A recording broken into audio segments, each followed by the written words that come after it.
Hello guys, so in this video here we will be taking a look at this $1 flashlight, and I bought it locally here in the store in Norway, so it wasn't really $1, but in Norwegian money converted to dollars this was maybe $3, which would equal to $1 in the rest of the world. And you will probably find a similar version for $1 on any online eBay, AliExpress, all of those stores. But it's a really cheap light, and I'm not sure why people buy this, but it maybe have its uses, or I'm not sure why I bought this light. It's something about my life being so sad and boring that I find flashlights like this interesting. Just the general production and all of the effort to just put out a product that is so cheap, and you can maybe make a good profit out of it, but it takes a lot of steps to make that little profit, because this thing here costs so little.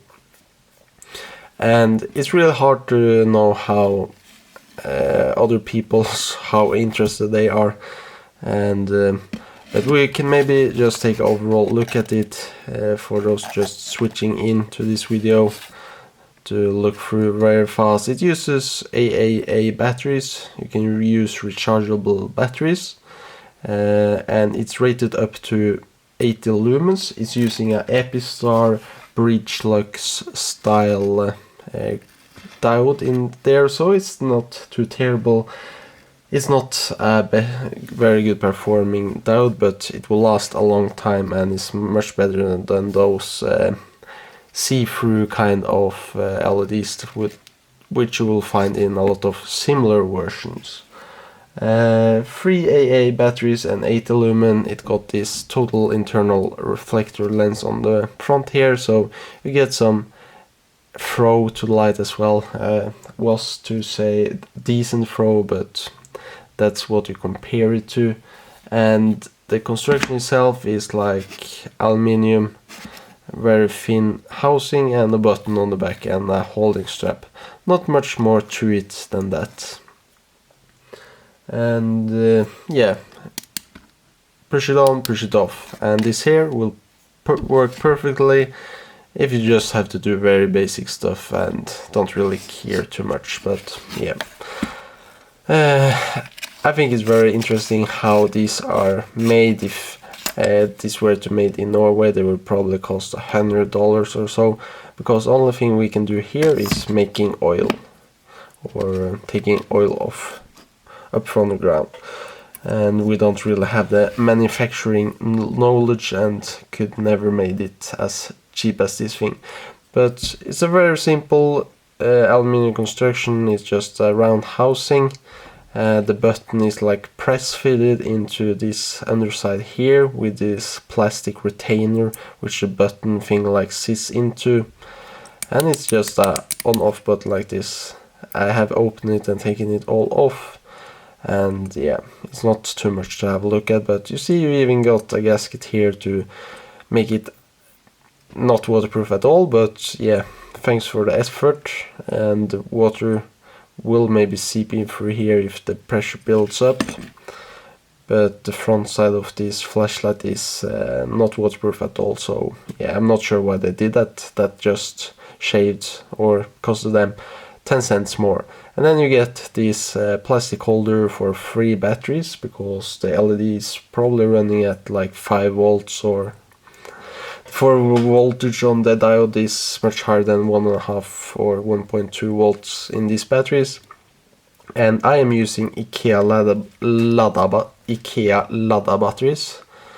I believe these are one of the best kinds of batteries you will find, which are rechargeable, 900 milliamps, 1.2 volts, made in Japan.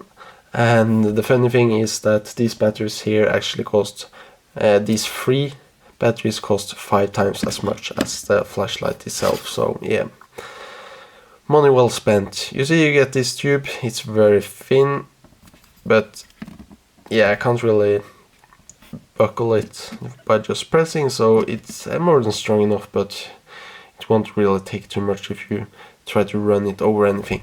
And you can see the really interesting thing is that you just have a really simple logic board or copper board inside there, which the batteries goes into. And on the front here you have the total internal reflector. These are just like polycarbonate plastic, and they just pop out 1,000 of these, probably in each mold. So they are inexpensive to make, and they can like make a whole bunch of them at the same time.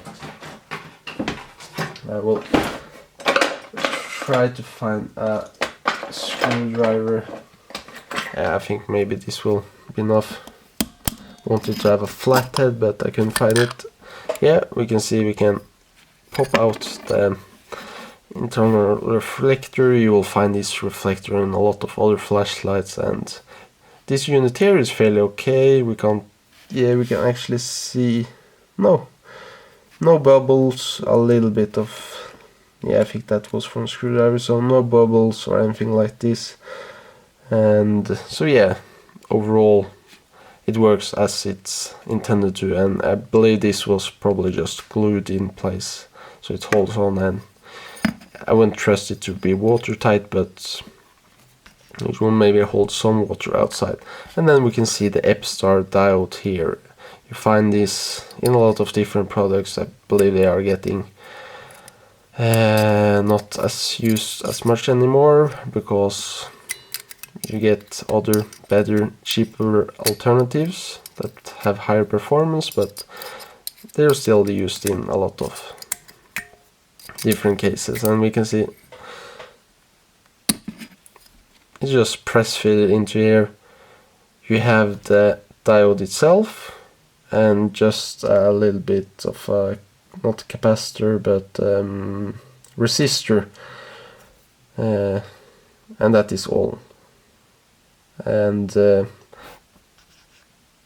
you just have to trust that this LED won't run too hot, because there's absolutely no cooling. Really little of the heat that gets from the LED will transfer out to these sides and then out to the housing, so the lifetime will maybe not be like too long, but more than enough, I would say. So yeah, this was a lot of just looking at this $1 light, so we'll see how the performance is. So this hallway here is like 8 meters, and I have set the camera manually so it won't like turn down the brightness when I turn on the flashlight. And as we can see, we get some fair distance actually.